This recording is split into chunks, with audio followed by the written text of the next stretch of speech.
Work in Alberta's oil patch is tough and dangerous. Hand contact, there it is. Especially if you're a newcomer. There's a lot to learn, and a busy service rig is not the friendliest learning environment. They can be in for quite a surprise once they come onto a rig site and they see all this heavy metal and a lot of noise, and it can be quite intimidating. To get them over the jitters before they get on the rig, Kevin McNulty decided to create the world's first simulated training system for the oil industry. Simulinx belongs to a new class of computer programs called serious gaming. It's a mix of an entertainment game and interactive video. Serious gaming is taking a core gaming technology, a gaming engine, combining it with subject matter expertise. You take those components and put them together, and now you have an ability to create virtual environments where new learners have an opportunity to fail and learn from their mistakes. Before Simulinx came along, it was either sink or swim. Lucky for them, trainees Stephen and Charles will get to test the virtual waters before taking the plunge.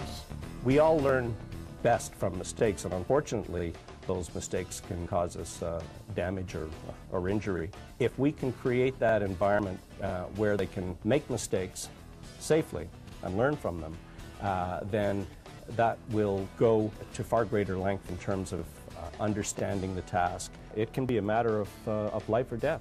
The risk is very real. During the first month or two on the job, up to 40% of new workers get some kind of injury. So, though hands-on experience is also essential, Simulinx can give trainees a leg up and keep them safe. It's similar to learning to pilot a plane using a flight simulator. And because they're in on the action, players take an emotional stake in the outcome.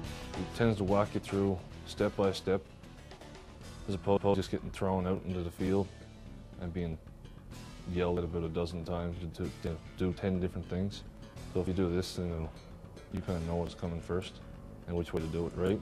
About 80% of new workers in the oil patch are avid gamers, so they're well suited to learn in a virtual environment. In this case, we're going to unlatch the rod elevators. Each task is pretty complex. First, you need to know what's in your toolbox, and then you need to do the job in the right sequence. And if you really need help, there's a coach to help you out and let you know when you've made a mistake. What this does then is it allows discovery. It allows you to try different things and get a response and see what happens. So now I'm going to open the latch. You've selected the wrong piece of equipment. And that wasn't the correct thing to do. So, I was told. The details have to be bang on. That meant dragging real equipment into the studio to create computer models accurate down to the last screw. This is what a rod elevator looks like in real life. This is the real-world equivalent of what I'm actually doing currently in the simulation. It's absolutely critical that all of the points of movement and motion, the physical characteristics of the tool are very accurate. And of course, practice makes perfect. Master one task and you're ready to move on to the next. One of the most common jobs in the service rig industry is running tubing into the well. So it's absolutely critical that people are able to do the job competently and consistently. Stephen and Charles are about ready to take up positions as junior floor hands on a rig. Kevin's confident they'll be prepared. It can be a real safe job if you are competent and if you know what you're doing. Well done. Excellent.